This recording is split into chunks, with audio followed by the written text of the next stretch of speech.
So welcome back student and this side और विजय है और आप सभी लोगों का बहुत बहुत स्वागत है ये पाठशाला के चैनल पे। ये क्लास 12 के बच्चों के लिए मैप स्टडी बेस्ड क्वेश्चंस हैं। इस बार रिसेंटली बच्चों के एमसीक्यू बिहाफ पे टर्म 1 के एग्जाम में पेपर आने वाले हैं और पेपर के अंदर एमसीक्यू बिहाफ पे बहुत टाइप के क्वेश्चंस पूछे जा रहे हैं। आप सभी लोगों को पता है कि एमसीक्यू क्वेश्चंस कहीं से ही पूछे जा सकते हैं। 12th क्लास में कार्टून बेस से भी क्वेश्चंस पूछे जा रहे हैं पॉलिटिकल साइंस के अंदर। सेम ऐसा ही 11th क्लास के अंदर भी चित्र के हिसाब से जो पिक्चर बेस्ड क्वेश्चन होते हैं, कार्टून बेस्ड क्वेश्चन होते हैं, उनसे भी पूछे जाते हैं। तो हम 11th के लिए 12th के लिए पॉलिटिकल के अंदर चीज़ें ला रहे हैं, लाएंगे भी आगे। और क्लास 12th और 11th के बच्चों के लिए जो बच्चे हिस्ट्री पढ़ते हैं उनके मैप बेस्ड भी क्वेश्चंस आते हैं। आपको मैप दे दिया जाएगा, मैप के अंदर से आपको एक लोकेट करके एक स्थान बताया जाएगा और उसमें बताया जाएगा कि आपको सही तरीके से फिल करके बताना है कि इसमें से सही राइट ऑप्शन क्या है और आपको उसे टिक कर देना है। लेकिन क्लास 12 के बच्चों के लिए बहुत बड़ी प्रॉब्लम होती है कि इतने सारे मैप है और उनमें से सही से स्टडी कौन सा करना है। तो दोस्तों मैं इस वीडियो के अंदर आप सभी लोगों को क्लास 12 के बच्चे जो हैं, जो इस बार बोर्ड के अंदर अपेयर होने वाले हैं टर्म 1 टर्म 2 के एग्ज़ाम के अंदर, तो यहाँ पे टर्म 1 के बच्चों के लिए ये सेशन है। ठीक है, सो कुछ सिलेक्टेड है, सीबीएसई बोर्ड ने सिलेक्टेड चैप्टर्स दिए हुए हैं। वैसे MP board, Bihar board, Jharkhand board, जितने भी स्टूडेंट इस वीडियो को देख रहे हैं सभी के लिए यूजफुल वीडियो हो सकती है। सभी के लिए यूजफुल मैं इसलिए बोलूँगा क्योंकि यहाँ पे भी आप ये देख सकेंगे कि कहीं ना कहीं ये अगर आपने सिलेक्टेड इन्हीं 4-5 क्या कहते हैं कार्टून इसके मैप को स्टडी कर लिया तो आपको कोई और स्टडी करने की ज़रूरत नहीं है। तो कुछ चैप्टर्स है, मैंने सेलेक्टेड सभी चैप्टर्स में से चीज़ों को उठाने की कोशिश करी हुई है। ठीक है ना। तो पहला चैप्टर अगर आप देखें, ब्रिक्स, बोन्स एंड बीट्स, यानी कि क्या कहते हैं ईंटें, मनके और अस्थियों के बारे में इसमें बताया गया है। इसके अंदर पूरी तरीके से ये बताने की कोशिश करी गई है कि किस तरीके से कहाँ पे हड़प्पन साइट्स हमें देखने को मिली थी। इस पहले चैप्टर के अंदर आपको कुछ सिलेक्टेड मैप देखने को मिलेंगे। जैसे नंबर 1 आपसे पूछा हुआ सम इंपॉर्टेंट मैच्योर साइट्स। आप लोगों से पूछ ले कि कुछ इंपॉर्टेंट मैच्योर साइट्स बताइए जो क्या कहते हैं हड़प्पा काल के अंदर थी। तो बहुत सारी पेपरों के अंदर पूछी हुई है।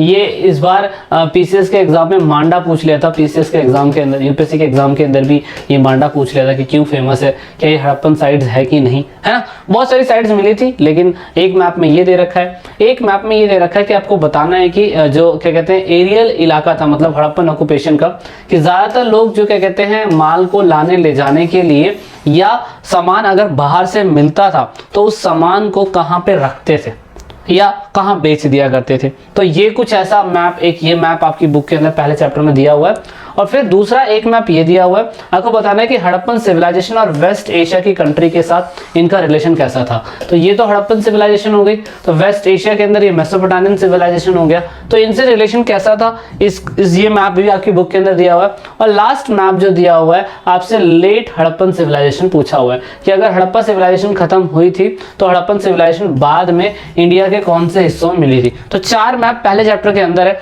पर आपको चारों चैप्टर स्टडी करने की कोई जरूरत नहीं है। चारों मैप आपको स्टडी करने की कोई जरूरत नहीं है। आप सिलेक्टेड देख सकते हैं, सिलेक्टेड आप जैसा भी बना रहे हैं उस हिसाब से अगर आप देखेंगे तो आप बहुत आसानी से क्या कहते हैं इसको कवर कर पाएंगे, बहुत आसानी से कवर कर पाएंगे।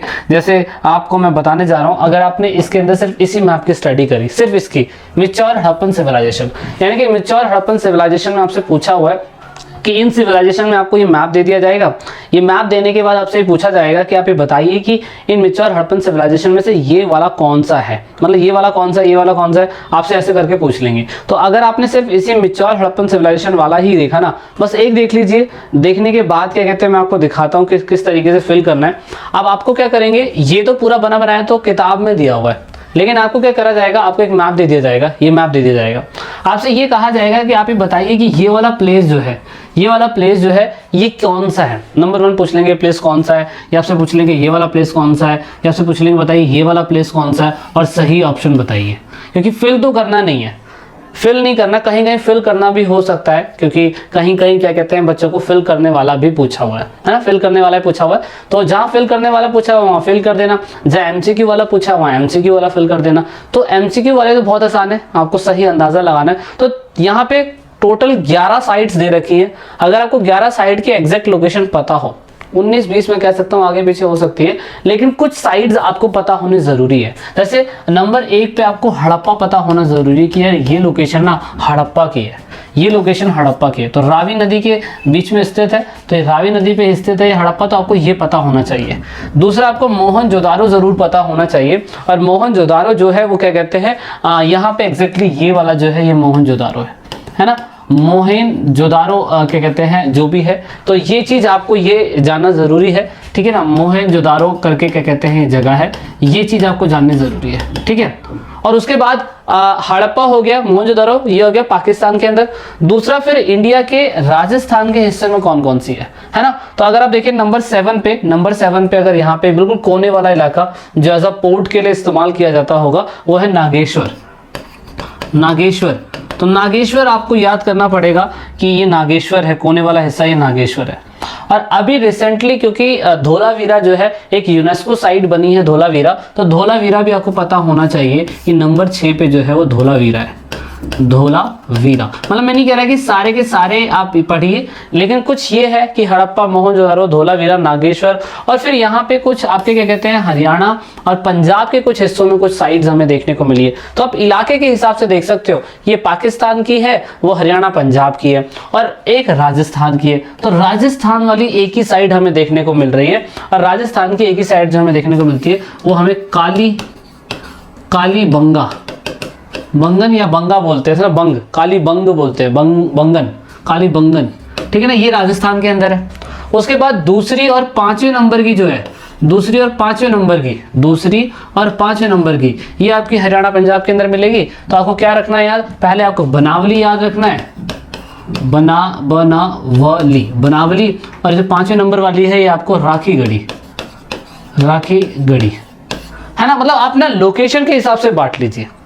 ये 3-4 साइट अगर आपको पता होगा कि यार ये वाली राजस्थान के अंदर है, वो हरियाणा पंजाब के अंदर है, और ये नागेश्वर और धोलावीरा जो है ये गुजरात के अंदर है, हड़प्पा और मोहनजोदारो पाकिस्तान के अंदर है। इन साइट्स को अगर आप देख लेंगे तो आप बहुत आसानी से कवर कर पाएंगे, और उस हिसाब से आपको मैप में अगर फिल करने के लिए आएगा या क्या कहते हैं वैसा आएगा तो आप पता कर लीजिए। देखिए सिलेक्टेड साइट्स पूछी हुई है, नंबर 4 पूछ लिया, 3 पूछ लिया, ये आपकी प्रैक्टिस के लिए, तो ये हमें कहाँ से मिलेगा, ये हमें चैप्टर 1 से मिलेगा, ठीक है। चैप्टर 1 का मैंने एग्जाम्पल बता दिया। उसके बाद अगर हम चैप्टर 2 की बात करें तो Kings, farmer and the towns, इसके अंदर तो 16 महाजनपदों के बारे में बताया हुआ है।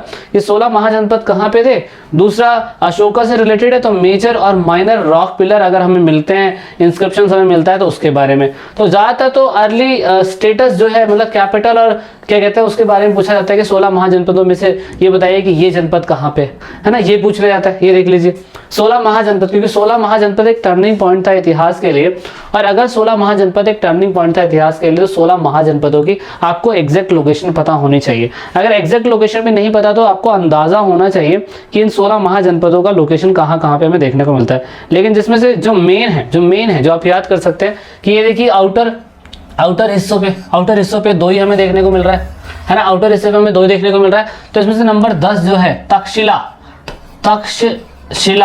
ये तक्षशिला जहाँ पे चंद्रगुप्त गया था विद्या सीखने के लिए, तक्षशिला ये इंपॉर्टेंट है। मतलब 6ठे नंबर की क्या कहते हैं ये जो तक्षशिला है तो 10वें नंबर की है। 6ठे नंबर की गांधार, वैसे तो गांधार आने के चांसेस कम है, लेकिन तक्षशिला आने के चांसेस ज्यादा है, ठीक है। बिहार के अंदर 1, 2 और 8 है, 1, 2 और 8 है, तो मुझे लगता है कि बिहार के अंदर अगर 1 नंबर पे है तो वजी आने के चांस है, ऑफकोर्स वजी आने के चांस है ना, वजी आने के चांस है, वजी ऐसे होगा, वजी आने के चांस है। नंबर 2 जो है, नंबर 2 पे मगध है, तो मगध तो भाई 200% आने का चांस है। नंबर 8 इसके अंदर दे रखा है, तो नंबर 8 जो इसमें दे रखा है वो है राजगीर। तो ऐसे ना लोकेशन के हिसाब से आप याद कर लीजिए कि आउटर जो है, आउटर हिस्से में वो गांधार और तक्षशिला है। मेन बिहार के अंदर वज्जी, मगध और राजगाह है। एमपी के हिस्सों में देख लीजिए, तो एमपी के हिस्से में 7वें और 9वें नंबर पे, तो 7वें नंबर पे अवंती, ठीक है, और 9वें नंबर पे क्या कहते हैं आपको देखने को मिल रहा है उज्जैन, ठीक है।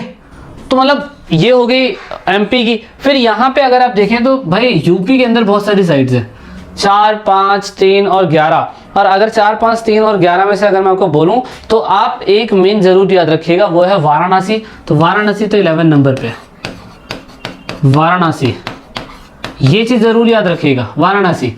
कोई याद करिए मत करिए, तो ऐसे आप इलाके के हिसाब से देख लीजिएगा और उसके हिसाब से आपको सही टिक करना है। मतलब पेपर से अगर आपने 1 घंटे पहले वीडियो देख लिया, 1 घंटे पहले भी टॉपिक समझ लिया, तो मुझे नहीं लगता कि आपका क्वेश्चन गलत जाने वाला है मैप वाला, ठीक है ना। तो ये हो गया हमारा कौन से चैप्टर से, ये प्रैक्टिस के लिए आप क्या प्रैक्टिस कर लीजिएगा। फिर यहाँ पे ये वाला नहीं बता रहा मैं आपको, ये आपको अलग से प्रैक्टिस करना पड़ेगा, क्योंकि ये सिर्फ और सिर्फ वो वीडियो है कि आपको अंदाजा लगाना है किस हिसाब से कहाँ पे क्या लोकेट हो रहा है, इलाके के हिसाब से आप देख लीजिएगा, उस हिसाब से आप मेंशन कर दीजिएगा।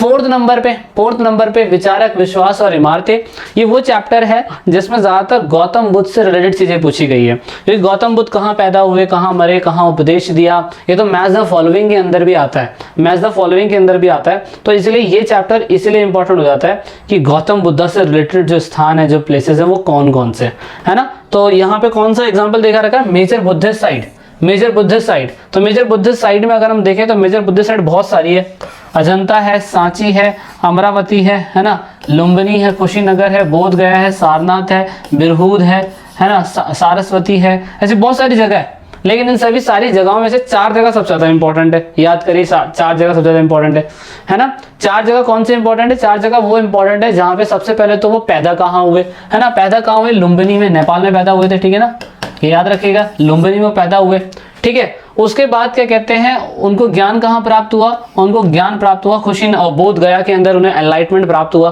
बिहार के अंदर उन्हें एनलाइटमेंट प्राप्त हुआ, ठीक है ना, एनलाइटमेंट याद रखिएगा, एनलाइटमेंट उन्हें वहां प्राप्त हुआ। उसके बाद सारनाथ में उन्होंने सबसे पहला उपदेश दिया, ठीक है, ये याद रखना है आपको। कुशीनगर में उन्हें निबाणा प्राप्त हुआ, निबाणा प्राप्त हुआ उन्हें, ठीक है ना। तो ये 4 साइड्स है जो आपको याद करनी है। बाकी सांची स्तूपा जो है सबसे अच्छा कहाँ पे है, वो सांची में, एमपी के अंदर है ना, ये पेपर में पूछा जाता है। अमरावती का स्तूप जो अब नहीं रहा है, खराब हो गया, वो कहाँ है, उसकी लोकेशन कहाँ है, वो आप देख लीजिएगा। इस हिसाब से ये 4-5 साइट्स मुझे लगती है जो पेपर में पूछी जा सकती है आपसे, तो इनको देख लीजिएगा। ये मेजर क्या कहते हैं साइट्स हैं, ये प्रैक्टिस के लिए यही कर लीजिएगा।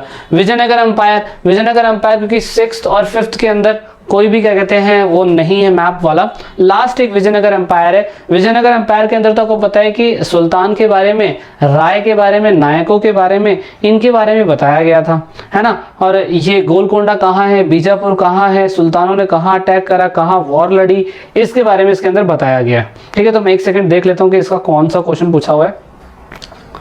हाँ, इसका क्वेश्चन पूछा हुआ है कि क्या कहते हैं, इसमें मैंने शायद से कट कर दिया है, लेकिन कोई नहीं, यहाँ पे पूछा हुआ है कि क्या कहते हैं, ये तो विजयनगर साम्राज्य की एक राजधानी है और हमें पता था कि लगभग क्या कहते हैं ये कर्नाटका और इधर के आसपास के हिस्सों तक ही ये फैला हुआ था, है ना। कुछ इधर के हिस्सों में कुछ चेलास, चौरास, पांड्याज और फिर होशल डायनेस्टी, देन विजयनगर एम्पायर आया था। तो इसे पूछा हुआ है कि साउथ इंडिया के अंदर 14 to 18 सेंचुरी के अंदर कौन कौन से इलाके के अंदर कौन कौन सी जगहें हुआ करती थी। तो सबसे इंपॉर्टेंट जो यहाँ पे है वो विजयनगर एम्पायर से पूछा हुआ है। तो ये 4th नंबर पे जो है वो विजयनगर साम्राज्य 4th नंबर पे, ठीक है ना, 4th नंबर पे। अब यहाँ पे तो इसमें एग्जैक्टली मेंशन नहीं हुआ है, लेकिन मैंने इधर बता दिया, ये इधर मेंशन कर रखा है, ये रहा, ठीक है। तो ये इलाका जो है वो ये है, मतलब यहाँ से ही नदी बह रही है, हमें थोड़ा सा ऊपर वाला हिस्सा लग रहा है, पर वो 4th नंबर पे विजयनगर एम्पायर है, ठीक है ना। उसके बाद 3rd नंबर पे है आपका बीजापुर, ये रहा बीजापुर, ये भी पेपर के अंदर पूछा हुआ है। बीजापुर में इसलिए कह रहा हूँ क्योंकि इसकी लोकेशन आपको याद रखना, क्योंकि इन्हीं के सुल्तानों से ही उनकी लड़ाइयाँ होती रहती थी, ठीक है ना। और एक जो आपने याद रखना है वो है गोलकोंडा आपको याद रखना है, गोलकोंडा। ये देखो बीजापुर ये रहा, ठीक है ना, और फिर गोलकोंडा ये रहा, तो लगभग आसपास में ही है, थोड़ा सा वैसा लग रहा है हमें, बट ये चीज पेपर के अंदर पूछी हुई है। तो इनकी लोकेशन अगर आप याद रखोगे गोलकोंडा के बारे में तो आपको समझ में आएगा, ठीक है। तो ये है थोड़ी सी जो इम्पोर्टेंट है, सभी साइड्स में से, इनको याद कर लीजिएगा तो आपके लिए बहुत बेटर है, सारा पढ़ने की कोई ज़रूरत नहीं होगी, ठीक है। सो आई होप आपको मैप में थोड़ी सी मदद मिलेगी।